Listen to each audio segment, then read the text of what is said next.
자, 안녕하세요. 신사고 1단원의 가장 첫 번째 시라고 할 수 있는 윤동주의 자화상에 대해서 강의를 시작하도록 하겠습니다.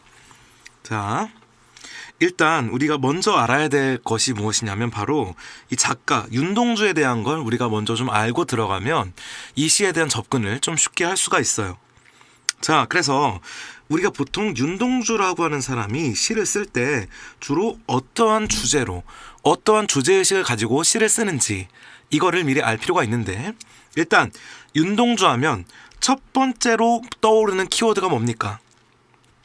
바로 일제강점기라고 하는 어떤 시대적 배경이 떠오르는 거예요. 그래서 윤동주라는 사람은 일제강점기를 굉장히 치열하게 살아냈던 사람 중에 하나고, 그리고 어쨌든 간에 윤동주가 무슨 그 항일 문학인이 아니니 논란이 많긴 하지만 적어도 어떤 이런 일제강점기라는 시대적인 상황에 굉장히 민감하게 반응을 했던 그런 시인일 것이기 때문에 우리가 윤동주 시에서 보통 현실 인식이 긍정적으로 나타난다, 부정적으로 나타난다. 보통 윤동주 시에서는 부정적인 현실 인식이 나타난다고 얘기를 많이 하거든요. 그게 바로 이 일제강점기라는 시대적 배경에서 기인할 가능성이 크다는 것이죠. 자, 그 다음에 두 번째, 윤동주 시에서 나타나는 주된 주제가 무엇인지에 대해서 생각해 볼 수가 있겠는데, 자, 윤동주 시에서 나타나는 가장 주된 주제는 무엇이냐면 바로 자아성찰이라고 하는 키워드가 반복적으로 윤동주 시에서 나타나고 있어요. 자, 자기 자신에 대해서 들여다보는 거예요. 그리고 그러면 그 자아성찰의 결과 자기 자신을 어떻게 생각하느냐. 윤동주가 맨날 느끼는 감정, 바로 무엇? 부끄러움이죠. 그래서 윤동주라는 사람 또는 어떤 양심에 대한 성찰하는데 부끄럽다고 여기는 거. 그래서 윤동주는 프로 부끄럼러예요. 그래서 맨날 부끄럽대. 근데 윤동주야말로 이제 우리가 생각할 때는 뭔가 되게 양심적이고 순수하고 부끄럽지 않게 살아가는 그런 사람이었을 것 같은데, 계속해서 부끄럽다고 하니까 또 우리에게서 어떤 그런 귀감이 되는 엄격한 자아 성찰과 자기에 대한 어떤 엄격한 그런 어떤 인식들이 우리에게 많은 울림을 주는 그런 시인이 바로 윤동주라고 할 수가 있겠어요. 자, 그래서 그런 어떤 이런 윤동주에 대한 그런 어떤 상식을 바탕으로 해서 이 시도 충분히 읽어낼 수가 있다고 하는 겁니다. 자, 본격적으로 보면 제목이 자화상입니다. 자화상. 자, 자화상은 무슨 의미죠? 바로 자신을 그린 그림을 자화상이라고 하죠. 그러면 벌써 여기서부터 알 수 있는 것이 우리가 방금 얘기했던 자아성찰이라고 하는 키워드, 윤동주를 읽어내는 자아성찰이라고 하는 키워드와 이 시가 바로 맞아떨어질 수 있다라고 하는 것이 벌써 느껴지는 거예요. 봅시다. 1년 가볼게요. 산 모퉁이를 돌아 논가에 외따로 떨어져 있는 우물을. 자, 1년에서 가장 중요한 단어라고 한다면 바로 이 우물이라고 하는 단어가 되겠습니다. 혼자 찾아가선 가만히 들여다본대. 또 이 들여다본다고 하는 것이 무엇인지, 이것이 바로 해석의 중요한 포인트가 될 거예요. 자, 그리고 우리가 이미 이제 여러분들은 학교 수업을 들었기 때문에, 복습하는 과정에서 이걸 듣기 때문에 이미 알고 있죠. 그리고 이거는 여러분들 귀에서 피고름이 맺히도록 이미 닳고 들어서 외웠어야 되는 거예요. 바로 이 우물이라고 하는 것의 기능이 무엇인가? 우물의 기능이 무엇입니까? 바로 외웠어야 돼요. 자, 성찰의 매개체가 된다는 거예요. 오케이? 그러니까 매개체는 일종의 도구가 된다는 것이지, 우물이라는 것이 자기 자신을 성찰할 수 있도록 해주는 도구가 된다고 배웠을 겁니다. 자, 그렇다면 대체 왜 우물이라는 것이 자아 성찰의 매개체로 기능할 수 있느냐? 그에 대해서 우리는 세 가지 접근 방식을 해볼 수가 있습니다. 자, 첫째, 왜 우물이 자아 성찰의 매개체가 될 수 있느냐? 첫째로는 바로 아까 언급했던 윤동주라고 하는 사람이 시를 쓰는 일반적인 주제의식을 바탕으로 한 해석이에요. 아까 뭐라고 했어? 윤동주라는 사람은 자아성찰이라고 하는 코드가 그의 시를 관통하는, 대다수시를 관통하는 맥락이라고 할 수 있죠. 그러면 그런 장면, 그런 어떤 맥락에서 봤을 때 이 시 역시 자성찰이라고 하는 것이 우물을 통해 드러날 수 있겠구나라고 얘기할 수 있겠죠. 오케이? 그 다음에 두 번째는 뭐냐면 바로 이 시의 제목을 통해서입니다. 이 시의 제목이 뭐였어? 바로 자화상이었지. 그걸 봤을 때 바로 우물이라고 하는, 우물을 들여다보는 행위 자체가 자기 자신에 대해서 들여다보는 행위이구나 라고 하는 걸 알 수 있게 해줍니다. 자, 마지막으로는 바로 우물이라고 하는 것의 속성 때문이에요. 우물의 속성. 우물은 어떤 속성을 갖습니까? 우물 안에 뭐가 있어? 바로 물이 들어있지. 그러면 물은 어떤 속성을 갖고 있니? 바로 빛을 반사해주는 그런 속성을 갖고 있지. 이런 점에서 우물이라고 하는 것이, 우물을 들여다보는 행위가 바로 자기 자신을 성찰하는 그런 행위를 상징하고 있다는 것으로 볼 수 있다는 겁니다. 그래서 당연히 우물은 자아성찰의 매개체, 그 다음에 들여다보는 행위는 무엇입니까? 바로 자아를 성찰하는 행위. 그래서 여러분들이 문제를 만났을 때, 자, 선택지에서 이 시에서는 자아 성찰이 드러난다. 당연히 O가 되겠고, 또 어떤 용어로 쓰냐면 자기 응시라고 하는 말도 써. 이것도 맞는 표현이야. 오케이? 자, 근데 여기서 조금 하나만 더 1년에서 짚고 가고 싶은 건 뭐냐면 이거예요. 이걸 갖다가 문제를 내는 학교들도 은근히 있거든. 자, 일단 이 우물이라는 것이 자아성찰의 공간이라고 했을 때 산 모퉁이를 돌아서 논가에 있는 외딴 곳에 가야만 그 우물을 만날 수가 있다는 것이죠. 그 우물이 북적북적거리는 광화문 한복판에 있느냐 이거지. 아니란 말이죠. 지금 산 모퉁이 어떻습니까? 지금 되게 한적한 시골 마을 같은 데 있어야 되는 것 같고, 심지어 외따로 떨어졌대. 그러면은 지 우물의 공간 자체가 어떤 조용하고, 그럼 무슨 말이겠어? 자아성찰이라고 하는 것의 행위 자체가 어떤 남들하고 어울리면서 시끌벅적하게 할 수 있는 게 아니라 무엇? 바로 홀로 나 혼자서 조용한 곳에서 내 내면을 들여다보고 있다고 하는 거. 그리고 그 우물을 찾아가기까지 이런 과정을 필요로 한다는 점에서 어떤 자아성찰의 어려움, 그런 것까지 확장시켜가지고 선택지를 만드는 그런 어떤 학교도 있다는 거 알고 있으면 좋겠습니다. 그래서 이 부분의 핵심은 뭐라고? 자아성찰을 하러 가기까지의 과정이 어떤 내밀하고 외롭고 어떤 그 혼자서 감당해야 되는 그런 어떤 그 의미가 드러난다는 것이 바로 이 우물이라고 하는 공간이 위치하고 있는 이곳과 그 다음에 그것을 홀로 찾아간다라고 하는 것의 의미가 되겠습니다. 오케이? 자, 넘어가면 2연으로 가볼게요. 자, 그 우물을 들여다봤더니 그 안에는 뭐가 하고 자, 이것은 무엇입니까? 바로 우물 안의 풍경. 우물 안의 풍경에 대해서 얘기해주고 있는 것인데, 자, 아까 우물을 우리가 무엇으로 읽었냐면은 자아성찰로 읽었어요. 그러면 여기 안에 비치는 이 아름다운 달과 구름과 하늘과 파란 바람과 가을이 바로 나를 상징하는 것입니까?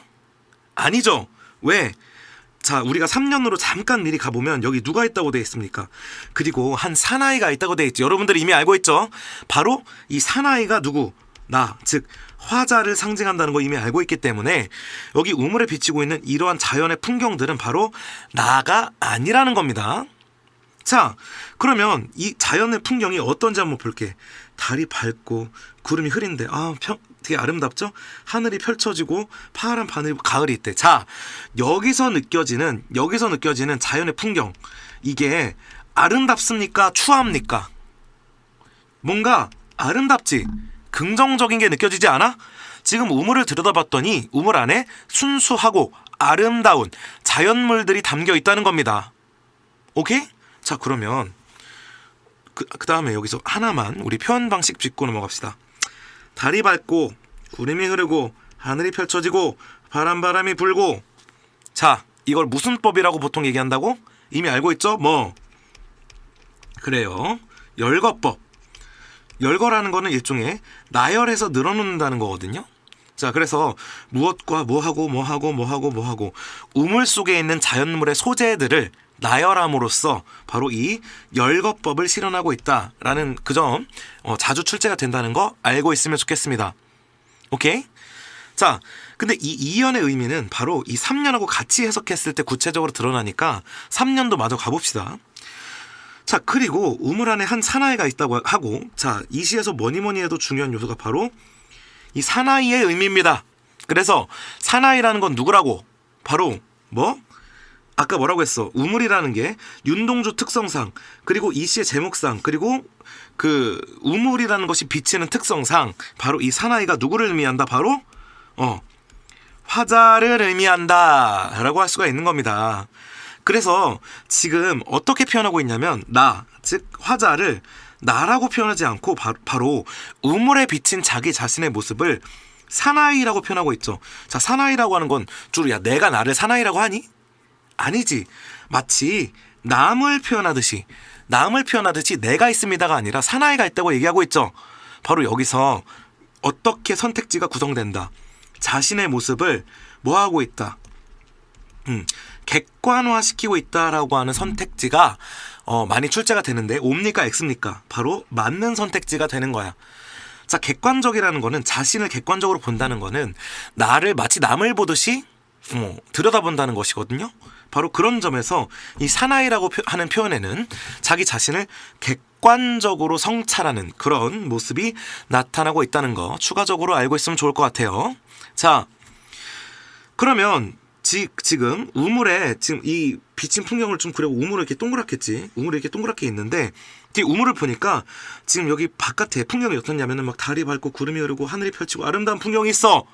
그 다음에 거기 누가 있니? 바로 나 사나이가 이렇게 있는 거예요. 지금 우물의 풍경이 이런 거야. 근데 그러면 그 사나이에 대한 평가가 이제 중요하겠지. 왜? 그 사나이에 대한 평가가 바로 자기가 자기 자신을 어떻게 평가하는지가 드러나는 것일 거니까. 근데 그 사나이가 어떻대? 바로 밉다고 얘기하고 있어. 지금 자기 자신에 대한 평가가 어떠니? 바로 마이너스. 자기 자신에 대해서 부정적인 자기 인식이 드러나고 있다고 할 수 있는 겁니다. 그리고 우리가 이걸 윤동주랑 연결시키면 보통 어떻겠어? 바로 자기 자신에 대한 일종의 부끄러움이라고 할 수가 있겠죠.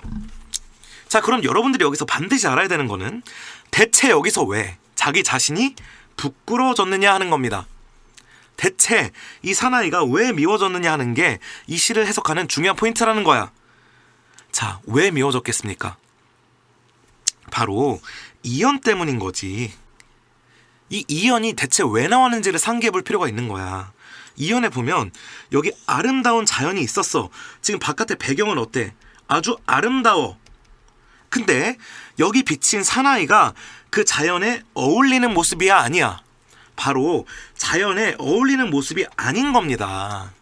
그래서 보통 여기서 어떻게 많이 선택지가 매번 나오느냐?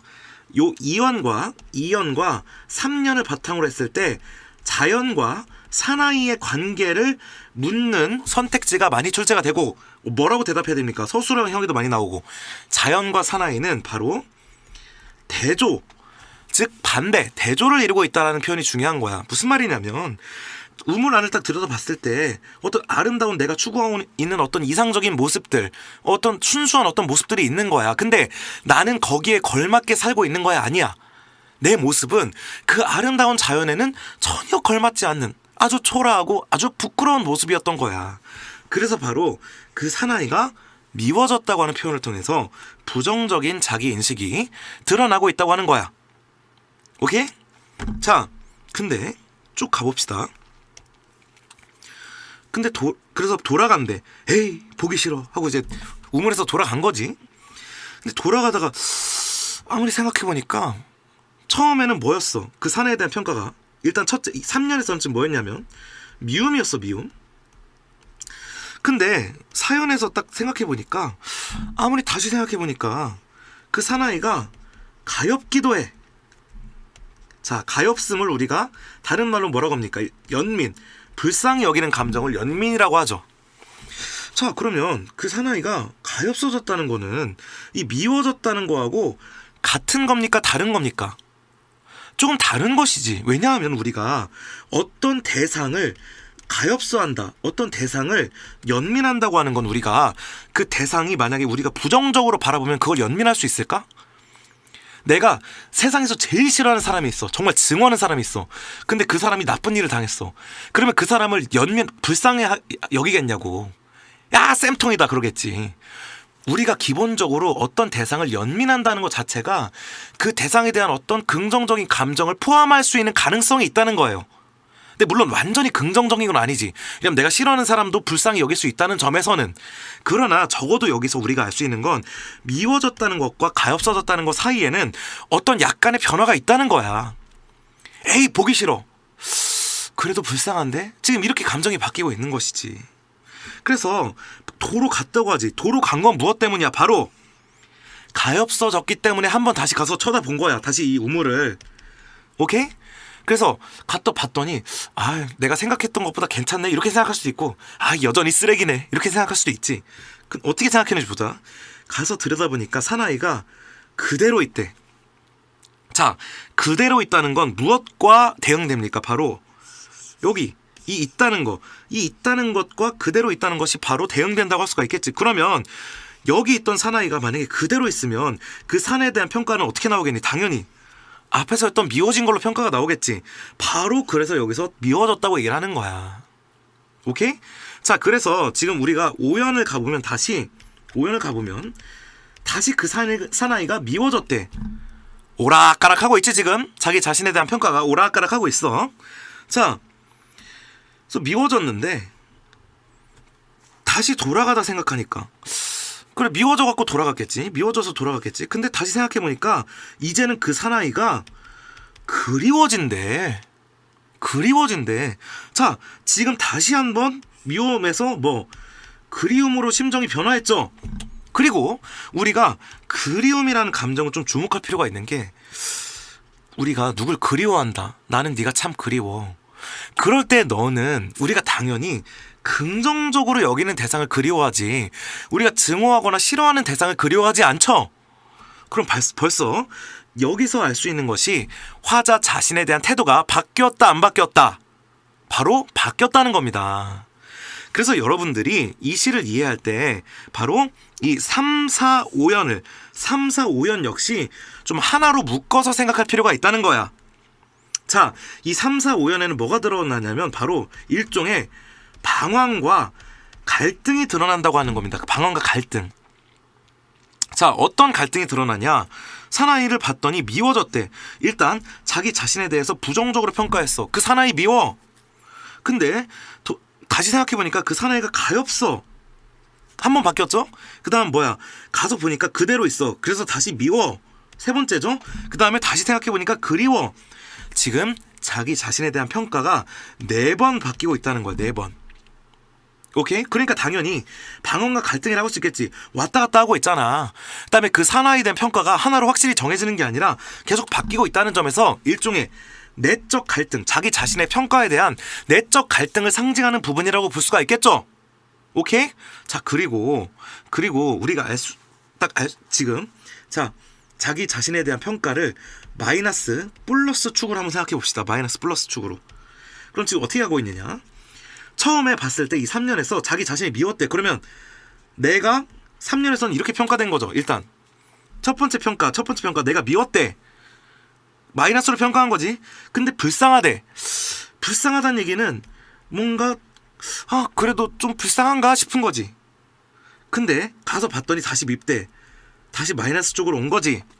근데 가서 보니까 어떻대? 그립대. 그래서 자기 자신에 대한 평가가 마이너스 플러스를 기점으로 했을 때 이렇게 이동하고 있다고 이해하고 있으면 될 것 같습니다. 오케이? 자, 그 다음에 맨 마지막 년이 이제 키포인트가 될 텐데, 그러면 우리가 궁금한 것은 바로 이 갈등의 결과가 어떻냐는 겁니다. 갈등의 결과. 과연 이렇게 방황했어. 그러면 그 결과, 과연 나를 결국에는 플러스로 결론 내게 될 것인가, 자기 자신을 부정적으로 보는 것으로 결론이 날 것인가 하는 어떤 것을 궁금해하면서 마지막 연을 읽을 수가 있겠죠. 자, 6연으로 가봅시다. 근데 우리 6년 봤을 때 이거 딱 이거 어디서 본 것 같은데 느낌 들어야지. 왜? 이연하고 비슷하지. 우물 속에는 달이 밝고 구름이 흐리고 하늘이 펼치고 바람이 불고 가을이 있고 사나이가 있다. 똑같은데 여러분 포인트가 뭡니까? 바로 이 추억처럼 사나이가 있습니다 라고 하는 여기가 바로 추가됐다는 겁니다. 2연하고 5연, 6연하고 비슷한 것 같아 보이면서도 하나를 조금 변화시켰어. 바로 추억처럼 사나이가 있다는 말을 추가시켰어. 자, 그러면 우리가 이 부분에 대한 해석이 중요하겠네요. 그리고 여러분들 이미 알고 있지? 야, 니들이 뭔가를 추억한다는 거는 긍정적인 걸 추억하니 부정적인 걸 추억하니, 아, 나 진짜 그때 개 쪽팔려고 진짜 나 그렇게 맞았던 거 너무 추억이야. 보통 이렇게 얘기 안 하지. 아, 참 우리 재밌게 놀았던 게 추억이었는데 이렇게 얘기하잖아. 그렇지. 당연히 추억이라고 하는 건 뭐 플러스일 거 아니니. 플러스. 오케이? 그래서 사나이가 추억처럼 있다는 것은 일단 무슨 말이겠습니까? 바로 이 갈등의 결과가 어디로 갔다? 자신을 긍정하는 쪽으로 갔다라고 하는 결말이 맺었다는 거. 그리고 뭐 이 갈등은 그러면 해소된 겁니까? 해소가 안 된 겁니까? 바로 자기 긍정에 이르르고 있다. 그 다음에 갈등의 해소에 이르르고 있다. 이렇게 되면 당연히 맞는 선택지가 된다는 것입니다. 알겠지? 그리고 또한 변화한 게 하나 더 있지. 바로 자연과 사나이의 관계가 달라졌다는 거야. 아까 우리 이연에서는 자연과 사나이의 관계가 무슨 관계였다고? 까먹었으면 안 돼. 머릿속에 집어넣었어야 돼. 바로 대조관계를 보이고 있다고 했었지. 근데 여기에 이르러서는 바로 무엇에 이르렀다? 바로 일종의 합일에 이르렀지. 그러니까 자연과 사나이가 이제 어울리게 되는 거야. 아까 우물을 들여다봤을 때는 내 모습은 꼴 보기 싫고 부끄럽고 그 자연과는 전혀 어울리지 않는 존재야. 근데 그래서 안 묻어나는 거야, 그 자연에. 근데 여기에 오면 바로 추억처럼 사나이가 있다라고 하는 대목에 오면 자연하고 사나이의 모습이 서로 어울리고 묻어나는 겁니까? 아니면 아까처럼 쓰레기인 거야? 바로 묻어나고 있다는 것이지. 그런 점에서 바로 이 마지막 대목에서 그 갈등의 결과로 자기 자신의 긍정에 이르렀다고 볼 수가 있는 것이고, 당연히 이 갈등이 없었으면 자기 긍정에 못 도달하겠지. 그러니까 이 위에서 했던 바로 이 모든 갈등과 방황들은 일종의 자기 탐색의 과정으로서 자기 자신에 대한 긍정에 이르르도록 하는 그런 어떤 과정이었다고 볼 수가 있다는 겁니다. 알겠죠? 자, 그렇게 이 시를 해석하고 있으면 될 것 같습니다. 그래서 이 시의 주제를 한마디로 하면 자습서에 뭐라고 써있느냐? 우물 속에 비친 자신의 모습을 통해 자아를 성찰하고 암울한 현실 속에서, 아까 윤동주 부정적 현실 이시라고 했지? 암울한 현실 속에서 자신에 대한 애증, 자신에 대한 애증이 드러난다고 하는 선택지 당연히 맞는 것인데, 애는 바로 사랑이란 뜻이고 증이라는 건 바로 미움이란 뜻이지. 증오. 자, 어디에서 사랑이 드러납니까? 바로 뭐 사나이가 그리워진다는 표현이나 또는 어떤 표현, 추억처럼 사나이가 있다고 하는 표현은 자신에 대한 애를 얘기하는 것일 거고, 그 다음에 위에서 어떤 거 미워집니다, 그 다음에 뭐 미워집니다 라고 하는 표현은 뭐 자기 자신에 대한 증오를 드러낸다고 하는 그런 표현. 그래서 애증의 결과 둘 중에 어느 쪽으로 결말을 맺었습니까? 바로 애 이쪽으로 맺었다라고 하는 것을 알 수가 있다는 겁니다. 오케이? 자, 그 다음에 우리가 좀 빼놓고 지나갔던 몇 가지 디테일한 표현법, 선택지에 자주 나오는 표현법도 좀 알고 가면 좋을 것 같습니다. 자, 일단 내가 맨 처음에 뭘 했냐면 열거법은 이미 했지. 열거법 어디에서? 바로 달이 밝고 구름이 흐르고 바람이 펼치고 불고, 이거 열거법이라고 했어. 그다음에 열거법 또 어디 드러나? 6연에서도 드러나지.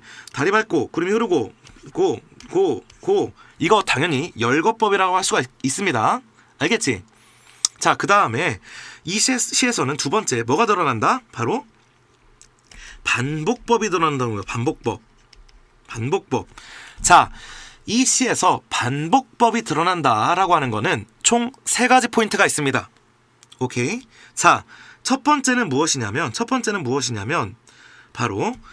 종결어미의 반복입니다. 종결어미. 종결표현. 종결어미라는 건 문장을 끝내는 걸 얘기하는 것이죠. 자, 종결어미가 어떻게 반복되고 있어? 어떻게? 바로 어디? 들여다봅니다. 가을이 있습니다. 돌아갑니다. 가엾어 집니다. 습니다. 갑니다. 집니다. 있습니다. 다 무엇으로 끝나고 있니? 다 무엇으로 끝나고 있어?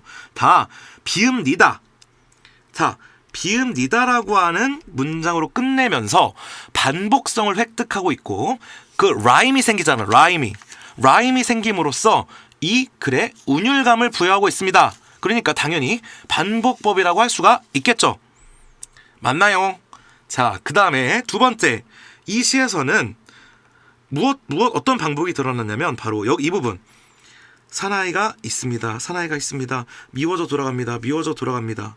사나이가 뭐집니다. 자, 이 3년과 5년이 행위의 반복, 그러니까 이 갈등을 강조하는 행위의 어떤 반복이 나타나고 있죠.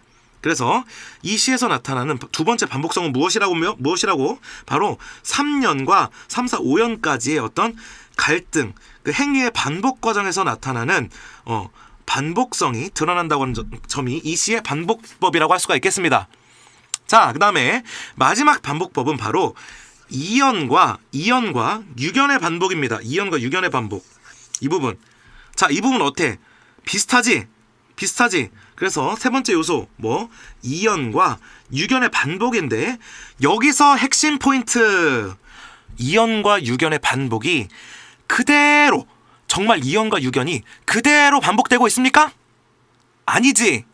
이연과 유견이 반복됐으면서 약간의 뭐가 일어났니? 우리 선택지에서 많이 나오는 단어 약간의 변화 또는 약간의 변주 또는 약간의 변조가 일어나고 있다고 하는 거예요. 오케이? 자, 그래서 이연과 유견은 반복법도 맞고 변화도 맞는 거야. 기본적으로는 반복법도 맞죠. 왜? 비슷하게 쓰고 있으니까, 거의 똑같이 쓰고 있으니까 반복법은 맞아. 근데 그 와중에도 뭐도 맞아? 바로 변화시키고 있다, 변조시키고 있다도 맞는 거야. 그러면 이 변화와 변주와 변조의 효과가 무엇이었어? 바로 자기 자신에 대한 화해. 자기 자신에 대해서 갈등 과정에서 벗어나서 어떤 자기 긍정에 도달하는 그런 어떤 그 의미를 전달하기 위한 것이 바로 유견에서의 추억처럼 사나이가 있습니다라고 하는 어떤 그 변화 요소가 될 것입니다. 알겠지? 자, 그 다음에 마지막으로 짚고 넘어갈 게 바로 점층법이라고 하는 겁니다. 점층법. 자, 이 점층법은 학교에 따라서는 이걸 점층법이라고 하는 학교도 있고 안 하는 학교도 있어. 개인적으로 나도 이런 거 갖다가 점층법이라고 해야 되나 싶긴 하지만 어쨌든 여러분들 점층법이라고 배운 학교가 많기 때문에 추가적으로 설명하면 점층법이란 건 뭐야? 바로 점차 증가한다라는 뜻이거든. 점차 층층이 쌓인다는 것이거든. 자, 표현상에서 뭔가 점차 증가한 게 무슨 요소가 있니? 바로 점층법은 이연과 유견에서 이연이 그냥 가을이 있다는 것까지만 얘기했다면 바로 유견에선 무엇? 추억처럼 있다라고 하는 표현이 하나 추가가 됐죠. 그래서 이연에서 유견을 갈 때 의미가 하나 쌓였지. 한 칸 쌓였지 더. 그래서 바로 점차 한 층을 쌓고 있다라고 하는 점층법도 우리가 자화상에서 얘기되는 중요한 표현 방식 중에 하나라고 하는 겁니다. 알겠지? 자, 그리고 마지막으로 우리가 좀 몇 가지 포인트를 짚어보자면, 자, 추억처럼이라고 하는 어떤 그 단어를 해석할 때 어떤 학교에서는 이것을 우리가 추억이라는 거는 시간적으로 어떤 의미가 있어? 추억이라는 건 과거, 현재, 미래 중에 무엇이니? 우리가 주로 과거를 추억이라고 얘기를 하지. 그렇기 때문에 이 추억처럼 사나이가 있다는 거를 바로 과거에 순수했던 자아라고 해석하기도 합니다. 그래서 이렇게 해석하기도 한다는 점을 알고 있으면 좋을 것 같고, 그 다음에 추가적으로 얘기하고 싶은 건 이 시를 바로 현실적 자아와 이상적 자아로 대립시켜가지고 해석하는 구도도 많은 학교에서 가르치고 있습니다.